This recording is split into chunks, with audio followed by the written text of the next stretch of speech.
And this is your host Rob here in the building. Today we have a very special guest here. This is a very exclusive interview. We've got someone here who's the definition of multi-talented actor, singer, musician, all one thing basically. Footballer, athlete, TV presenter, reality TV star. I feel like I'm missing some. There must be more. Legends. You just missed porn star. That's about porn star. I'm joking. But yeah, man. There's quite a few, man. Extensive career you've had, man. It's a mix of absolutely everything I could possibly think of. You've got your hands in everything.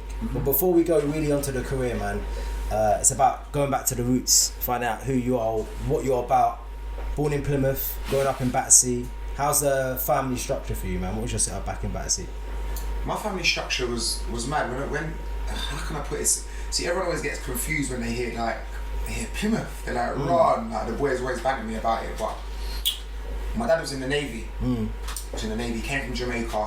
Went into the Navy. My mum at the time was living in Cardiff. But my mum's mother lived in Plymouth.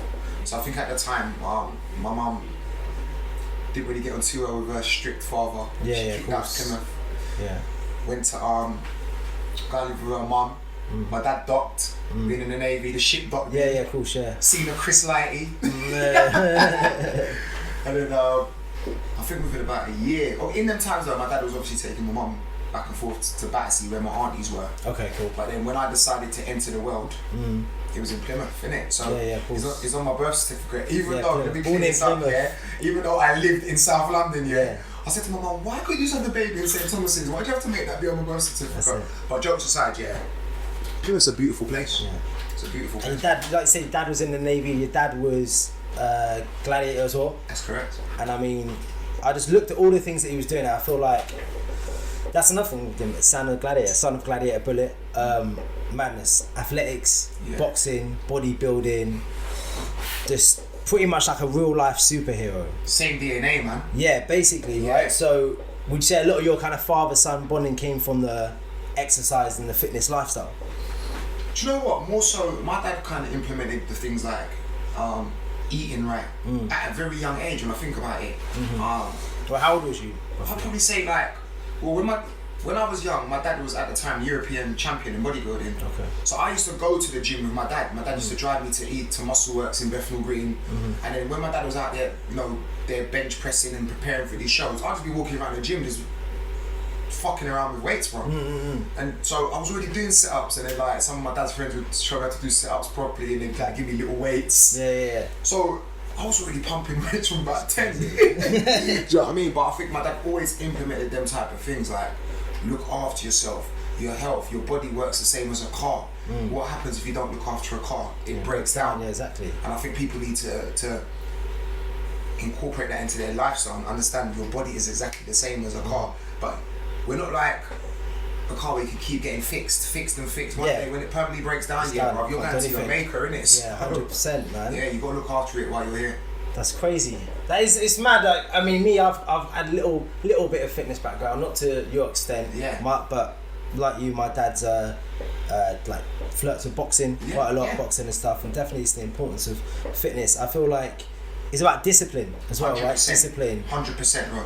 Because at the end of the day, it's sport, it's routine, like you say, it's diet. That's correct. And you've implemented it now to your life. Currently, what, pescetarian? That's right, pescetarian now. So like, nearly 2 years now. How are you finding it? It hasn't even been hard, to be quite honest with you. Like, as we were discussing off the camera, I just miss lamb, bro. I don't miss chicken. Yeah. I don't really miss any of the red meats, to be honest with you. But just lamb in particular, like because I used to love lamb chops or a leg of lamb. But it's been fine. I think what the hard part is that you can't eat too much fish because of the omega. Right, and the mercury as well, right? And the mercury. Yeah. That's in it. You don't want like too much, but the tough weeks is when I have time of fish. Okay. And I'm just eating straight like mushroom pasta. Yeah. You know what I mean? Things to replace it. Because we always associate eating a meal with some form of meat or fish, don't we? Yeah, of course. So if you get a plate of food without fish or meat, you're like, this is not a meal. Yeah, of course. So I think it's kind of getting used to other things like halloumi and just... Did you ever go vegan? Nah. Why not? my body's being used to feeding off certain things. Do you understand? And I think it'd be too much of a shock to my system. Swiss from my group. Yeah. He's a vegan. He's a vegan, man. Yeah. Swiss takes it deadly serious. I mean, we had our own night out in IB for last year, and he'd pick me up in the morning to go to the airport, and he's bringing me a vegan breakfast. He's like he would discipline himself like that right to the airport, even when we're in the country. Like he's eating, he'd be on like apps finding vegan restaurants in different. I'm like, don't fuck around with Swiss, mate. But they've got it now. They've got the demand. The demand's crazy now. It's crazy, but they're everywhere. Like when I lived in LA, I was like, this is fitness central. Oh yeah, 100%. Everywhere 100%. you go, when I toured Australia, I was like, you don't need to struggle to find a vegan shop. Yeah. Like you're seeing like 50-year-old women walking down the street there with bodies like 22-year-olds. Yeah. They just look after themselves. They take pride in themselves. And I thought that's a good thing. But yeah, Swiss takes that shit serious. But I could do vegan.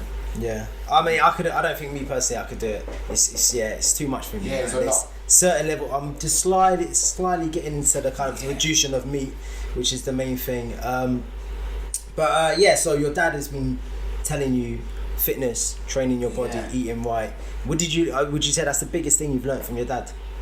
Definitely, my mom gave me more grounding as a parent. You know what I mean? But in terms of my dad was a strong man and he was quite harsh too. But on the fitness side of things, it ain't hard.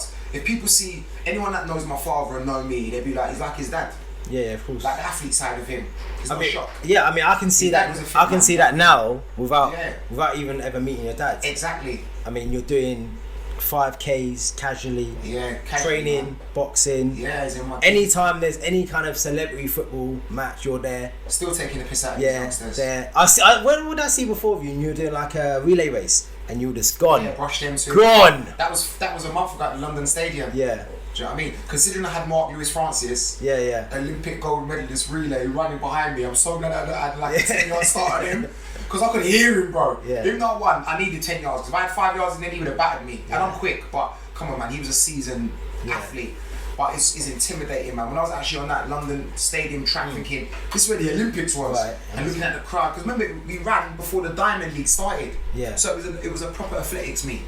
So and I remember as I finished running off, it was so surreal. I finished, I just won. I'm walking through to do press and that, and then I see like Shelly Ann Fraser, the Jamaican fastest woman in the world, and she's like, yo, why are you quick, you know? And I'm like, right, the fastest woman in the world said that to me. So it's quite intimidating, you know what I mean? I'm thinking, right, this is the level that these people have to run at, man. So how fast are you doing your 5Ks now then? Do you know what? If I could be quite honest with you, I ain't timed my 5K run since I fought last year, because I boxed for charity last year. Yeah, I see that one. I actually had to speak to Leon McKenzie what my time was, but I'm fit. But fairly quick, man. Yeah, so I've got mine down to 21 and I'm gassed. Okay, so last year, no, that's good, but last year when me and Leon done it, 16 and a half, 17. Jesus Christ. But you got to understand, I was in a 9-week camp. Yeah. I was training with pros, boxers, like a lot of people. Grant Dennis, who's a top boxer. Leon McKenzie's good boxer. I was around proper boxers. On top of that, I also come from football. Yeah, of course. So after about 6 weeks, bro, like there was no drinking, there was no smoking, nothing. Do you know what I mean? Because I socially smoke, Bob Marley, but there was none of that involved in my life. Yeah. So I literally was teetotal. My body, I couldn't describe it in words. I felt like I was a kid again. Yeah. So like when it was 6 weeks into the camp, mate, I felt like I could run forever. Yeah. Do you know what I mean? Well, that's it. It's about eliminating those kind of things, alcohol and smoking and bad food, right? Of course. Because you feel it, you do feel it. And I say that since I've stopped eating meat, that's when I'm getting these times. I'm trying to get it down to 18. I have a friend who used to play semi-pro. Yeah. And he said he can do it in 17. Yeah, you'll get there. So we'll see. We'll see how I get on. But running, to me, that's not a shock to me, because running was inbuilt in me. Yeah, of course, within the game. From being a footballer. So when I was at Chelsea as a 11-year-old, we was doing 12-minute runs. Graham Ricks, like our manager at the time. That's when Glenn Hoddle was the manager. You know what I mean? And Rude Hullet took over, and they had such a strong fitness regime. It went straight from the first team right down to the youth team. So I've always been a runner, bro. Yeah. I've always been a runner. Whether it's sprinting, long distance, I can run, bro. So is that why you think you got into football? Because I mean, when you said you was going to the gym with your dad, you guys were doing just normal stuff, sit-ups, stuff like that. But then boxing, I know he boxed. You do celebrity, like mostly like a few celebrity boxing match. Why is it that you lent more towards football?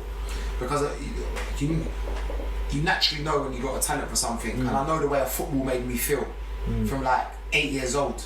I knew I could play. I knew I was good by all the teams that wanted me to play for them in Battersea. Do you know what I mean? Yeah, and you knew who the best players in Battersea were. You knew that I could play. You knew that Clinton Morrison could play.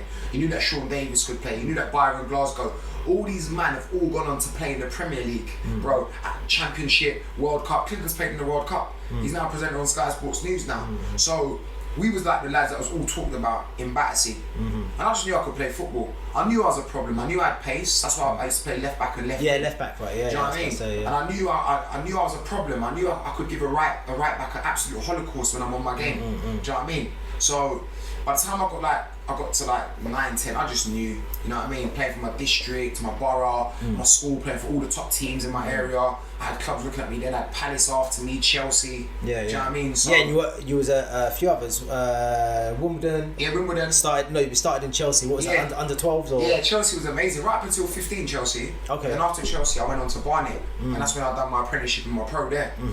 And then in terms of non-league, bro, I played like, it's mad. The other day I was walking in Wimbledon and AFC Wimbledon fans still sing songs at me, bro. Oh, mad. So even my missus said, this is mad, because she's used to people always come up to me because of For Harvey. the music, right? Yeah. But this is mad. And then like we was in a pub and all the AFC Wimbledon fans was in there and I was sitting there with my kids and this guy just started reading off all my assists, my crosses, telling me that we appreciate what you done for the club when you got us promoted. And I was like, my missus like, they're just strictly talking about football. They haven't once mentioned anything to do with music, so solid. Didn't ask me for an autograph. Yeah. Do you know what I mean? The guy just walked in and said, once a Don, always a Don. That's what we call that Wimbledon, the Dons, innit? And then he was more like just giving me respect for the years and the time that I put into that club. So it took a lot of your sort of young years then, if you've been involved in football since 8 to sort of the end of your football career towards the end, what do you think stopped you from going to the next level when it came to football? When I say the next level, because obviously I was a pro, but me playing at a higher level. Like when I say like League 1 and League 2, that's my level, no problem. But Championship to Premiership, bro, big jump. Listen, I've grown up with man like Jermaine Pennant and that, I've played the best. Rio Ferdinand, that's my age group. These are all my friends, Sean Davis, Clinton Morrison. Do you want me to name any more man that's played in the Premier League? There was me, and my level, and there was their level. Like I've never seen anyone hold up the ball like Clinton Morrison, like a man that's so skinny. That's why he played in the World Cup for Ireland. It's like the way he used to read the game, the way he used to make his runs, and I've never seen someone in centre midfield play like Sean Davis, like the ability that he had. He just made the game look easy. Hence why he went on to be a Fulham legend, you know what I mean? So I just knew you got different class. There was different class, bro. And listen, good player, and I could have maintained a good career in League 1 and been on $2,000 a week and all that, but I was never going to play in the Premier League, bro. Never. Yeah, but you're working within what you know your capabilities are, right? Yeah, and listen, I've had a good career. It was so funny, like my close friend, another one is Hayden Mullins, next West Ham legend. And me and Hayden was in a pub the other day just having a chat, and he's now the Watford under-23 manager. And he said to me, like, he argues with me, you could have played in the Prem, bro. I said, no, I couldn't. He would argue with me to this day. Your ability, your left foot, your better. No. I said, no, Hayden, bro. I always believed that best I was a League 1 player. But he won't have it. So if that's coming from Hayden who played in the Premier League, I'll take it, mate. I'll take it. Well, this is the thing with footballers, man. Footballers then and now, there's always kind of been a stigma with you guys in the sense of the kind of the party lifestyle. Like work hard, play hard. I mean, as someone who's like grown up saying not abuse your body, eat this, train like this, and then you go into the footballing world where it is still train hard and eat well, but then at the weekends, let's go up Central, let's party, let's drink. How was your relationship with that? Like the party lifestyle and the drinking alongside trying to be like a professional athlete, basically. It didn't affect me, bro. No. Because a person that I can say that it affected is my good friend. I'll tell him this to his face and he'll know. Like someone like Jermaine Pennant who had all the ability in the world and let the lifestyle get hold of him at a certain point of his career. I mean, him actually had this discussion not long ago, do you know what I mean? And bro, I love the football more than women, bro. Do you understand? Jeez, that is saying something that one, isn't it, man? It's crazy, huh? Could distract me. So even if I went out on a Saturday night, and had a big night, Sunday morning, my mum's like, "Where is he? He's in his room drinking water. He's gone for a run." Mad. Do you understand? She like, that's him. Like, where's Junior? He's at Ones with Common doing a 12-minute run. I got training on Monday. Like, it's all good. You can enjoy yourself, but you know that you're back to work on Monday. You're back to training. You're playing. Same with any other job, with right? any job. So I'm so fortunate that the way I was raised, I was a strong-minded person. No gang could influence me. No bad boy in my area could influence me. No gal could detract me from what I was doing. I've never suffered from these problems, bro. Thank God, because a lot of things that people suffer from, young youths, is peer pressure. Yeah, 100%. And thinking they should be doing this, but man got gal anyway. But no girls dominating my career, bro. No fucking way, bro. And then my life's all messed up through gal, and then I ain't got a pot to piss in. Just because I put a gal's body before putting before in your career. Before my career, the best years of my life, and I meant to actually be putting it in. Yeah, 100%. Girls are gonna come, bro. Yeah, So 100%. They're never gonna stop making them. Do you understand? So I never suffered that problem, bro. Do you understand? It's, as much as I love gal, there was a line like girls would know me, and so you can't come around on Sunday. Yeah, training to Back to work. Back to work. Back to work, baby. I don't want to work straight on Monday. You know what I mean? So is that real, bro? I mean, there's footballers now. One of the main issues, though, in it with football, I mean, it probably was when you were playing as well. It's like the fact of racism. Like a lot of English players face racism. Like people like Raheem Sterling. Yeah. Fantastic players. I'm sure Rio Ferdinand. Yeah. You know, Les Ferdinand. All these players. Is it something that you've ever experienced when you were playing? 100%. And how did you deal with it? And if there's people out there now, there's footballers out there, there's young people, some of them are getting constant abuse, racist abuse at basically their place of work. So how would you advise them to deal with it? Well, Raheem, another good friend of mine, do what he's doing, like you just keep being excellent and you keep flying the flag and showing the youth the right way and showing people obviously this is not acceptable, do you understand? And standing up for your fellow teammates and peers. And you just, listen, to me, racism is never going to stop in football. The only reason why it's highlighted now is due to the fact that we live in a social media age. This has been happening way before then. I remember going to watch Liverpool play versus Wimbledon, and I was in the stand and some guy, I was like 12, some guy to racially abuse me. Like made some monkey banana joke. Do you know what I mean? I've also, when I was at Barnet, we went to play in a tournament in France against other teams like Montpellier, Marseille, and someone spat in my face. Jesus. Yeah, player, call me a monkey. And I'm a man, bro. People know me, bro. I get busy with my hands, innit? Yeah, 100%. But even the boys was like, yo, it's Pete, bro. We're in France, bro. Even Madrid was like, look, if we kick off here, anyway, it ended up being a 22-man ball at the end of it because of all the racism that we was getting. Jesus. As we got on the coach, bro, our coach was getting spat on. And they were throwing fucking bottles at our coach, bro, out of the stadium. Because man was saying to me, hey, like, one boy was just going to me like, hey, Blackie. I was like, what? Oh, wow, boy. Remember, if that happens in the hood, you get your head bust for that shit. Yeah, do you understand? Yeah. But we was in France, bro, in the middle of nowhere, playing in this tournament with a bunch of racist French players, bro. Which you kind of wouldn't think, well, France ain't gonna be to that them, bad. you're just tourists, basically, right? Because France has got a lot of black players, but it was terrible. And you got to think, at the time, I was 18, around 18 then. So I've experienced it. I've experienced racism in loads of different levels. Do I accept it? No, hell no. Be racist to me, then boy, it is what it is then. If we got to roll around, then we got to roll around. But when I used to go to Plymouth to visit my cousins, that's when I realised how racist it is out there, because I used to spend most of my life just punching up youths on the estate, because my cousin used to be called like a nigger every day. They used to be like, Jesus, bro, you're going to do nothing. My cousin like, that was just normal to him. They ain't normal to me, bro. I live on an estate in South London. You can't. Yeah, that can't run. You can't just call someone a nigger or a black this and get away with it. And white people and black people in South London, we was integrated, we was one. Do you know what I mean? So it was weird when I went up there, like the things like every day, like just people just saying racist shit. Because it was a very, obviously white dominated area. Yeah. You know, my cousins were the minority there, mixed race boys, you know what I mean? That's why my cousins are both hard. You know what I mean? We wouldn't even fight them down, mate. My cousins are lunatics, mate. People always say to me, like, where'd you learn to fight? I didn't learn to fight in South London, bro. People like you see in London, people like pick up weapons too quick. Do you understand what I'm saying? No one likes a good old scrap. I love a good old scrap, bro. If you lose, innit? And you know it's just done. As much time as I gave out, I've got some myself. You know what I mean? I got punched up a few times in my day, but my cousins were fighters, bro. Because they got up in like Plymouth's a navy town, like army soldiers, like, and I've never ever seen it. Like after nightclubs, we used to sit outside bars in Plymouth and just watch man fight, and then they just get on with it. Like no one's gonna stab someone, no one's gonna kill a man, but they're gonna have a good tear up. And then it's done with. And it's done. I was like, this place is mad. And that's when I learned to fight, because I had some good fights. Like, big up a guy in Plymouth called Dean Frank, man. One of my hardest fights I've ever had. I had a fight with this guy, mate. He was a tough guy. The fight went for like 2 days, bro. 2 days? 2 days, bro. I done him. Yeah. Thought it was over. Next day, he's attacked me. Yeah. We're fighting. Do you know how the boy tried to end the fight? That's when I knew these youths are different. Like, he's got me back. I've then got him. Then I've gone through his brother. Next, you know, I'm walking through this estate in Plymouth, yeah, and all the lads started chasing me with paraffin and a lighter, bruv. Oh, wow. I was like, man, these men are gonna light me up. Jesus. I was shouting, burn him, burn him. I said, these youths are different. It's so funny. I seen the guy like 15 years later on Harvey. Yeah, so going out to see my family. I mean, it was laughing like, man, did we really do this stuff? He was like, he always used to say, when I see you on TV, I always say to people, that guy is a lunatic. Yeah. But it was, on the jokes aside, it was good training, man. Like, because I always believe this.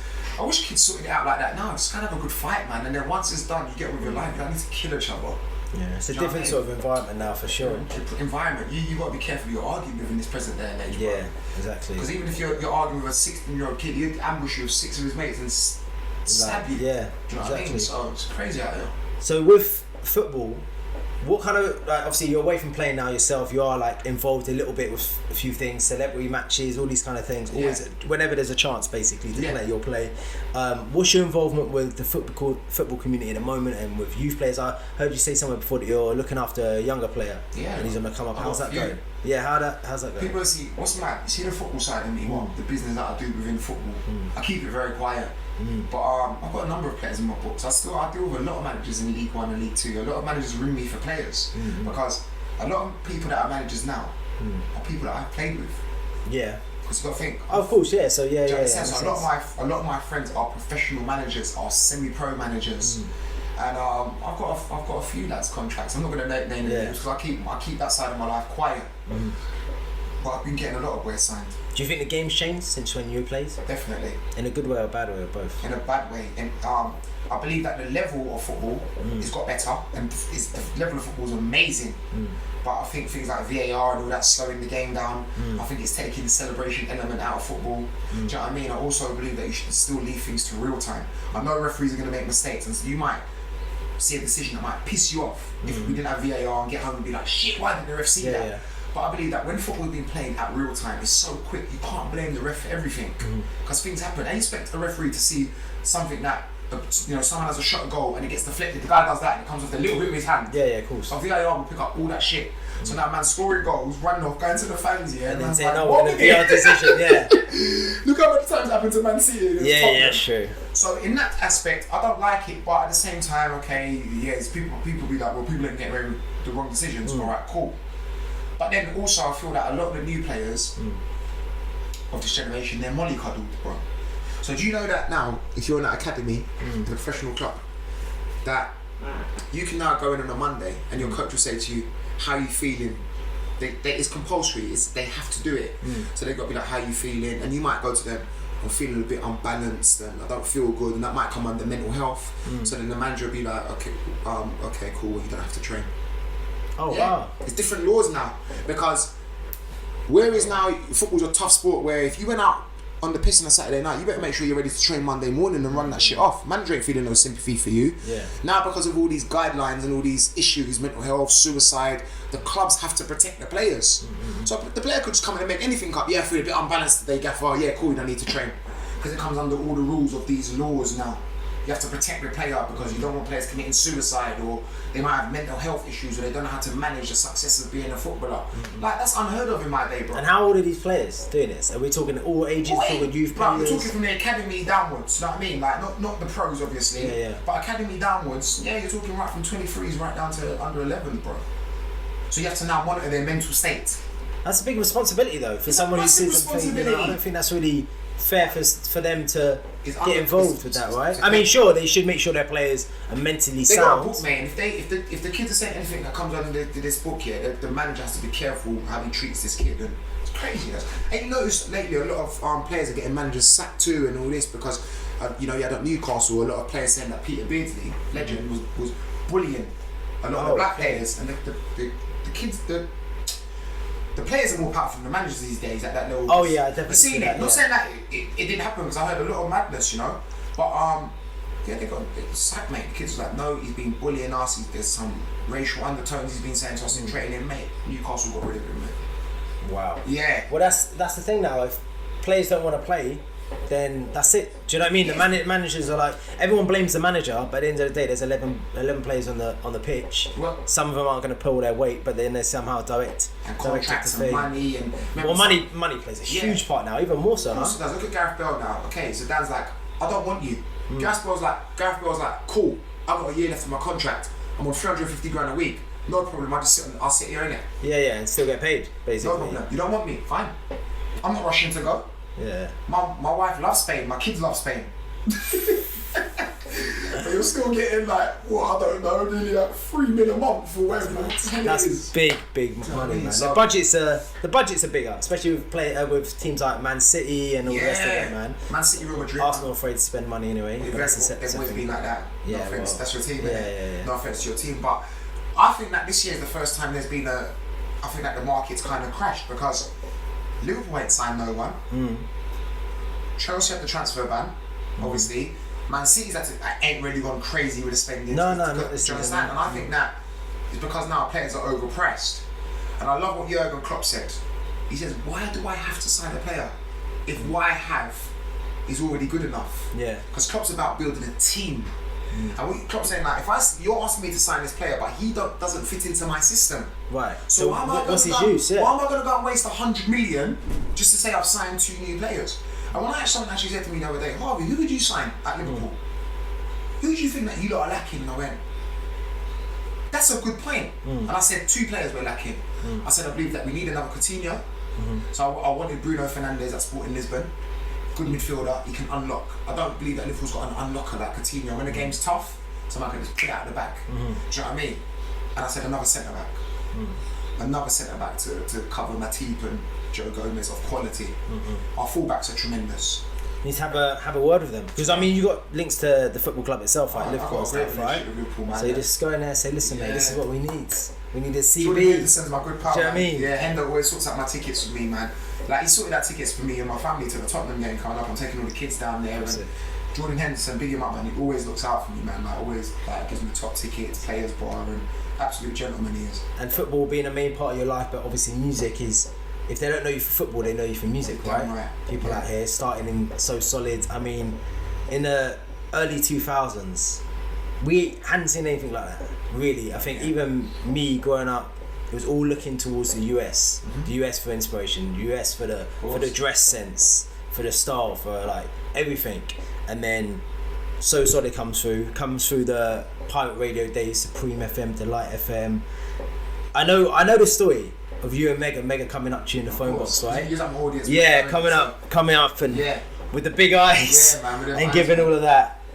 When did it really hit you though, of the impact of what you guys were doing? Because you were getting top 10s. Was that when you was hitting the impact? Was it when you was getting the number 1? Was it when you were sitting in the Brits, winning Mobos? When did it really start to feel for you like, this is insane, this is my new career almost? Do you know what's mad? Like I said, when I was actually promoting 21 Seconds, I didn't have a record deal. That was like Mega's deal. And he, like I said, he just knew that I could spit. But is when we had the premiere of 21 Seconds in a cinema in Leicester Square. And it was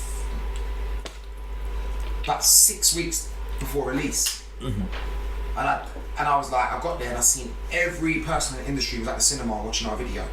It got reloaded in the cinema. We had to play it back like 4 times. And I'm looking around and I'm seeing like the head of Radio 1 at the time, Alex Donnelly. I'm seeing all these powerful radio people. I'm seeing everyone from TV there, and I'm seeing the excitement. I remember us arriving in Leicester Square and the fans, the people that, like, all these kids is waiting for us. And I thought, mate, I look like a movie star in this video, bro. This video looks like an American video. Look at the gloss. Look at the... And I thought, I'm involved in this, but this shit ain't normal. I ain't seen nothing like this in Great Britain. And as soon as we had that premiere, and then like 6 weeks later, the label said like, you're not gonna be number 1 in England. From then I knew, man. I knew we were special. I knew we were special. Like, I was when we all used to be in the room, we used to be like, there's so much fucking talent, man. And you're from that real era of real music, in the sense of like, not only that, about the quality of fans. Yeah. They have to physically go and buy the records, Rob, bro. Like, people went out. The millions of people that went and bought the Social album went and bought it. No, you didn't have Apple, Spotify, sit in your yard with a voucher and stream music and pay for a tune and go straight into your iPad or iPhone. Man didn't have that shit. The CD stays in the store and you might go. I remember my cousin rang me one time, like from Cardiff. He was like, "Bro, I can't get you lot stands sold. There's no more left. Oh wow. I can't get any more 21 seconds. The woman's telling me it's gonna be restocked in 3 days." I was like, what the fuck is going on here? Like, you know what I mean? We went platinum in pre-sales, bro. In pre-sales. That's ordering before it actually came out. So we done 250,000 in pre-sales, bro. Them numbers are unheard of. It's so funny. My bro Stormzy, man, he's just brought out a new freestyle. And he went, it's called the Wiley Fly. Yeah, Wiley Fly, yeah. I love it. And he went, don't talk numbers unless you're moving 10k in a week. Yeah. I'm like, 10k! Something like that. I'm like, Stormzy, I know this is your era and Stormzy's doing numbers, bro, yeah? But that's just his era, because he comes from the era of streaming and different, and sales are different. Totally respect that, that's my bro. But when he said 10k, I was like, 10k? I was like, man would do 10k in their sleep. Man would do 10k on a mixtape, bro. Do you understand what I'm saying? Man would do 10k on white labels. 10,000, mate. If I had the pressure of selling 10,000, be chilling. I'll be chilling, bro. I'll be chilling. So when he said that line, I was like, I get it, because you have to take yourself into Stormzy's era.